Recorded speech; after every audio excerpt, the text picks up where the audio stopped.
চাঁদপুরে প্রতিদিনই হাসপাতালে ভর্তি হচ্ছে হামে আক্রান্ত নতুন নতুন রোগী। বিস্তারিত জানবো, যুক্ত হচ্ছেন সহকর্মী ফারুক আহমদ। সরাসরি যাব তার কাছে। দেশের যে ৩০টি উপজেলাকে হামের প্রকোপ এলাকা হিসেবে ঘোষণা করা হয়েছিল তার মধ্যে কিন্তু চাঁদপুরের ২টি উপজেলা আছে, এর মধ্যে চাঁদপুর সদর এবং হাইমচর। তা আমি এই মুহূর্তে আছি চাঁদপুর ২৫০ শয্যা বিশিষ্ট জেনারেল হাসপাতালে, যেখানে গত ৩০শে মার্চ থেকে আজ সকাল ৮টা পর্যন্ত ৬৫০ শিশু হামে আক্রান্ত এই হাসপাতালে চিকিৎসা নিয়েছেন।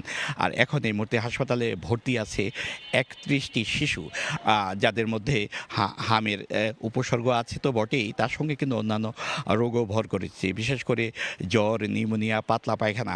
স্বজনরা জানিয়েছেন যে আসলে এবারে যে ঈদ, সেই ঈদের দিনও তাদেরকে হাসপাতালে থাকতে হয়েছে অনেককেই। আর তার আগেও তো বেশ কয়েকজন ছিলেন, এখনও আজকে সকালেও বেশ কয়েকজন রোগী ভর্তি হয়েছে। তো হাসপাতাল কর্তৃপক্ষ বলেছে যে প্রতিদিন ৭ থেকে ১০টি শিশু এই হাসপাতালে হামের প্রকোপ নিয়ে ভর্তি হচ্ছে এবং তারা ৩ থেকে ৫ দিনের মধ্যে চিকিৎসা নিয়ে বাড়ি ফিরে যাচ্ছে।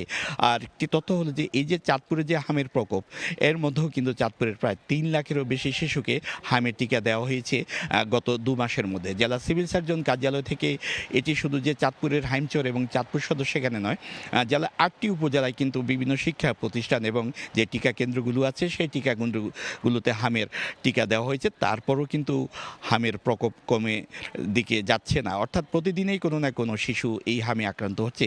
এটি কিন্তু চিকিৎসকদের ভাবিয়ে তুলেছে। তারা বলেছেন আসলে মূলত এই ছোঁয়াচে রোগ হওয়ার কারণে এই শিশুরা বিশেষ করে অন্যান্য শিশুদের সংস্পর্শে গেলে বা নানা রকম জীবাণুর কারণে এই রোগটি তাদের মধ্যে সংক্রামিত হচ্ছে, বিশেষ করে চোখে এবং মুখমণ্ডলের যে অবয়ব আছে সেখানে মূলত এই হামের যাকে বলে যে সংক্রমণ, সেটি কিন্তু ছড়িয়ে পড়ে। চিকিৎসকরা বলেছেন আসলে এ থেকে পরিত্রাণের একমাত্র উপায় হলো পরিষ্কার পরিচ্ছন্নতার মধ্যে থাকা।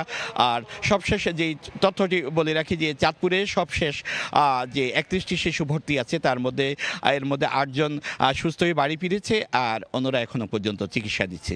এই ছিল আমার কাছে চাঁদপুরের হামের উপসর্গ নিয়ে সবশেষ তথ্য। চাঁদপুর থেকে সহকর্মী ফারুক আহমদ। দেখছেন সকালের সময়।